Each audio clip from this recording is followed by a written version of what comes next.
मुझे कायद-ए-आज़म मोहम्मद अली जिन्ना यौम पाकिस्तान के हवाले से भी नौजवान नस्ल ने बहुत से वाक़यात पढ़े हैं, लेकिन मैं जानना चाहता हूँ कि कायद की वो शख्सियत के वो गोशे जिनसे लोग लाइल्म हैं, आप कुछ वाक़यात बताना पसंद करेंगे?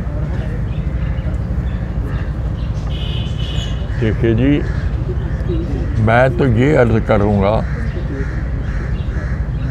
कि कायद-ए-आज़म के जिस गोशे नहीं थे, हर चीज़ उनकी खुली किताब थी। वाह वाह, बेशक।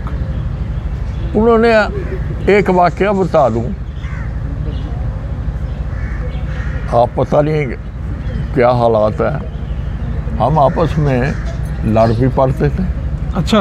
हाँ, देखिए कैसे थे। तो ये इलेक्शन थी, इससे पहले हम लड़ पड़े, थोड़ी सी नाराज़गी थी। ज़िया इस्लाम ने कहा कि मैं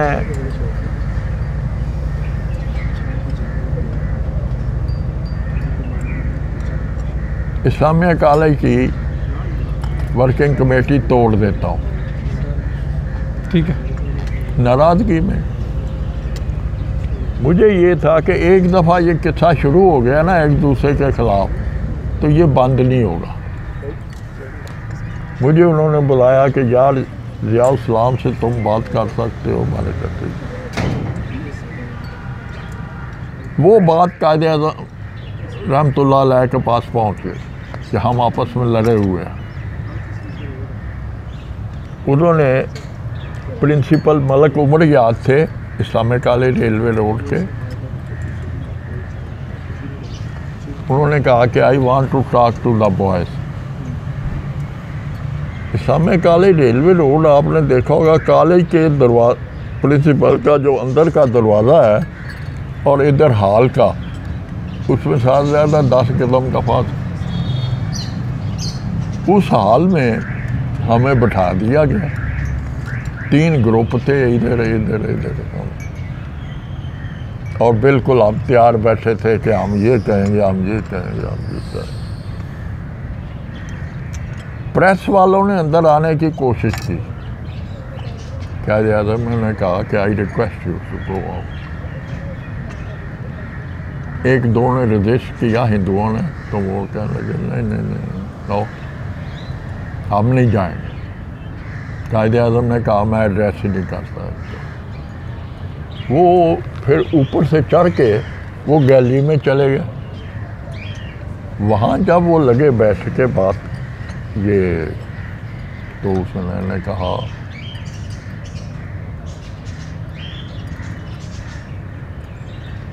look, I have gone to say nothing to them, but I have to, you know, I have to deal with my naughty boys.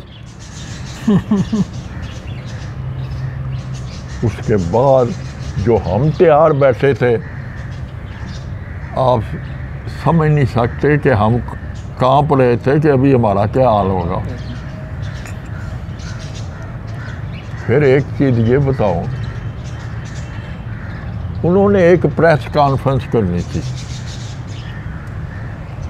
Madras का एक प्रेस रिपोर्टर होता था इंग्लिश अखबार का, वो 3 पीस सूट पहनता था गर्मियों में भी, और ऊपर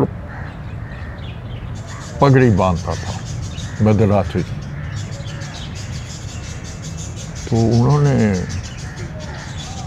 और उसके लिए जहाँ भी हज़रत कायद-ए-आज़म प्रेस कॉन्फ्रेंस करते थे, उसके लिए चाय स्पेशल आती थी।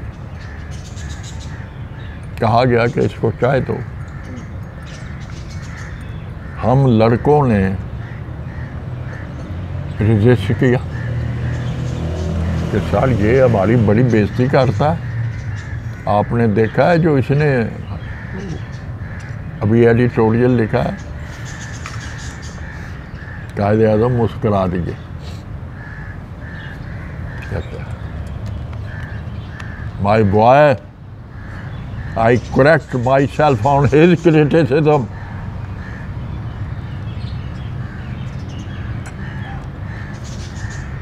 माशाअल्लाह। फिर ये हुआ मेरे साथ ज़ाती वाक़या कि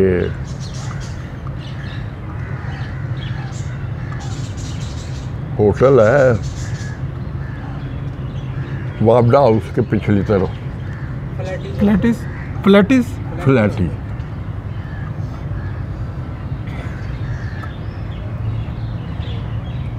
ये पहले था, जिस वक्त ये इसके अंदर जाते हैं ना, लेफ्ट पे डबल बिल्डिंग थी। तो कांग्रेस के मौलाना अबुल कलाम आज़ाद वहाँ आए हुए थे, कांग्रेस की और यूनियनिस्ट पार्टी की वजारत बनाना। तो आखिरी कमरे में ठहरे हुए थे नीचे। मौलाना अब्दुल सत्तार नियाज़ी उस वक़्त मौलाना नहीं थे ना, उस वक़्त सिर्फ नियाज़ी थे, हमसे सीनियर थे लेकिन हम इकट्ठे थे, एक ग्रुप के थे। हमें पता चला कि वो वजारत बना रहे, हमें बड़ा गुस्सा चला। तो कुछ बेवकूफ़ी कह ले यंगस्टर की, कुछ अल्फाज चुने गए कि ये मौलाना के सामने बोलने हैं जाके। हम 5 लड़के थे, अब्दुल सत्तार नियाज़ी भी उनमें थे, कि जिसका नाम निकलेगा वो जाके ये बोलेगा। बदकिस्मती या किस्मती समझे या कुछ समझ ले, वो मेरा नाम निकला। मैं अंदर गया, मुझे पहले सारा दिन वो रिहर्सल होता रहा। जब मैं गया अंदर तो मौलाना साहब अबुल कलाम आज़ाद साहब थे। मैं कहा मौलाना साहब अस्सलाम वालेकुम। तो वो बकवास मैंने की। वो क्या थे सर, वो अल्फाज क्या था?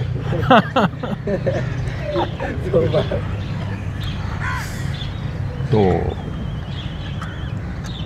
इतने में उन्होंने कहा कौन हो तुम? तो इतने देर में कांग्रेसी 3-4 लड़के अंदर आ गए जो उनके थे। उन्होंने मुझे गर्दन से बाजुओं से पकड़ लिया। मैं कह लो भाई आज नबद कुटी गई। तो एक इतने में अब्दुल्ला भट्ट साहब होते थे, वो भी कांग्रेसी थे।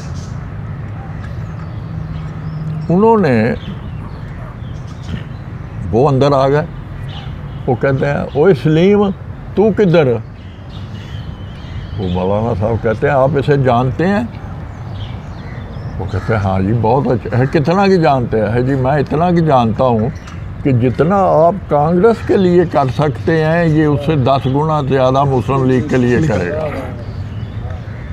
उसका छोड़ दो, निकाल दो इसको बाहर। उन्होंने छोड़ा, मुझे धक्का दे के बाहर फेंक दिया।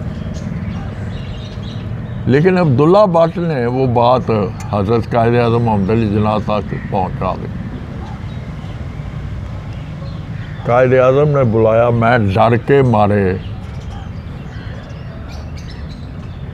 कॉलेज में उन लड़कों के पास ही नहीं बैठता था जिनका मुझे शक था ये मुझे पकड़ के पेश करें। तो वो कहने लगे उसके ऊपर सिर्फ कुछ नहीं। फिर उन्होंने एक मुझे चिट्ठी लिखी। हमेशा उनके जो लिखते थे वो उसका कॉपी रखते थे। वो क्योंकि एक्शन कोर्ट थी उधर। I do not expect this thing from my boys, go and apologise. आगे 2 सेंटेंस और थे, मुझे उनकी इंग्लिश नहीं अभी याद। वो ये था कि माफ़ी मांगने से आप छोटे नहीं होते, आप बड़े होते हैं। बेशक ये था उसका। ये कायद हमेशा आप लोगों को बॉयज़ कह के मुखातिब करते थे? जी जी जी, माई बॉयज़। माई बॉयज़। मुझे ये पूछना है कि आपने पाकिस्तान बनते देखा है। हमारे यहाँ कहा जाता है कि इंडिया के साथ हम दोस्ती का हाथ क्यों नहीं बढ़ाते? आप ये जो तासुर है इसको कहाँ तक ठीक समझते हैं? क्या हमें यह दोस्ती का हाथ बढ़ाना चाहिए क्या हमारी तरफ से कुछ गलत हो रहा है कि वहाँ से कुछ गलत हो रहा है? आपने एक ऐसा सवाल किया है जो कल प्रेस वालों ने मुझे यहाँ पूछा था। मेरा अपना ईमान जो है वो ये है, हिंदू कभी सच बोल नहीं सकता। मैं आपसे अर्ज़ किया है, मुझे 50 में कमीशन मिली थी। मेरी पहली पोस्टिंग ही तरार खेल में थी, हजीरा, पुंछ, तत्तापानी। तत्तापानी में मैं प्लाटून कमांडर था। आज भी आप रेडियो खोल के देखेंगे तो तत्तापानी की कोई ना कोई खबर होगी, गोली चलने की। ये वायदा करके कुछ जाते थे, करते कुछ थे। मतलब जुबान के पक्के नहीं थे, ये गलत बयानी करते थे। गलत बयानी। तो इनका इलाज क्या है फिर? इनका इलाज जो ने रखा हुआ है, आपने देखा है और आपने वो देखा, पता नहीं वो सुना है या नहीं सुना, कि मोदी हाँ जी उस वक्त तकरीर कर रहा था कि आज पाकिस्तान को पता चल जाएगा कि हम इसका क्या हाल कर सकते हैं। तो जिस वक्त उसके प्रेस रिपोर्ट, जो प्रेस का आदमी साथ होता है, उसने लिख के रखा कि जनाब 2 aeroplanes have been shot down by Pakistan. वो जिस वक्त उसके आगे रखता है, वो तकरीर छोड़ के चला जाता है। खान साहब, आप पाकिस्तानी फ़ौज को और पाकिस्तानी हुकूमत को आप एड्रेस करेंगे तो क्या मशवरा देंगे ये मौजूदा हालात में, ख़ास तौर पे इन जंगी हालात के जो है इसको देखते हुए? देखिए, हमारे हालात जंगी रहने हैं, तो ऐसे तो हमारी तरक्की की रफ्तार बहुत सुस्त रहेगी। देखिए मेरी बात सुनो, तरक्की की रफ्तार जो है वो आप किसको तरक्की कहते हैं? आप ये देखें, इतने मुश्किल हालात में आपने एटम बम बनाया है। कामयाबी है, बहुत बड़ी कामयाबी है। इससे बड़ी कामयाबी और क्या हो सकती है? और एटम बम बनवाने वालों में मेरा हाथ है। खान साहब, जो तरक्की याफ्ता मेरी बात तो सुन। जी। जुल्फ़िकार अली भुट्टो साहब, he was a good leader. जी ठीक। ये मैं आपको बता दूँ, लेकिन उन्होंने, किसी ने उनको भड़का दिया हुआ था फ़ौज के ख़िलाफ़। He used to be a very abusive to the armed forces. Murree में मैं station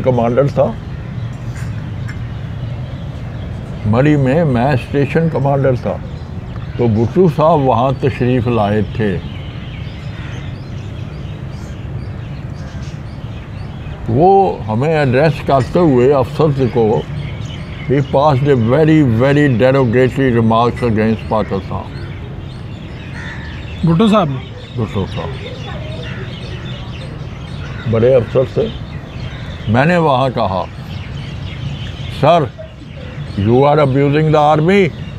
I say what has happened to this country. You are to be blamed for this. Don't abuse my uniform. Is it clear to you? ये आपने वहाँ पे तकरीब में क्या दिया? तकरीब में।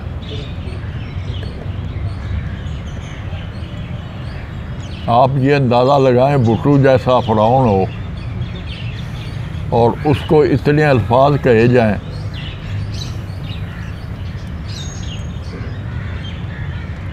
मैं कभी वक्त मिला तो मेरी वो चार्जशीट आप पढ़ सकते हैं। चाहे एक आखिरी नसीहत पाकिस्तान के नौजवानों को मुखातिब करते हुए क्या नसीहत करेंगे? मैं उनको यही कहूँगा, जिस तरह मैंने अर्ज़ किया है कि मलिक सुल्तान ने, मैंने, डॉक्टर ज़िया इस्लाम ने जब उनसे पूछा कि सर आप कल सारा दिन बिज़ी रहे हैं, और रात को भी आप सजदे में थे, तो वो कहते हैं लुक माई बॉय, मेरी एक ही ख्वाहिश है कि जब हज़रत रसूल करीम सल्लल्लाहु अलैहि वसल्लम या अल्लाह के सामने मैं पेश हूँ तो वो मुझे एक दफ़ा ज़रूर कहें वेल डन मिस्टर जना। वेल डन मिस्टर जना। नाज़रीन, आपने गुफ्तगू देखी कर्नल साहब की। यौम पाकिस्तान का ये मौका और मुनासबत से लाहौर की यूथ यहाँ पर मौजूद थी और इन्होंने हमें पाकिस्तान की कहानी सुनाई।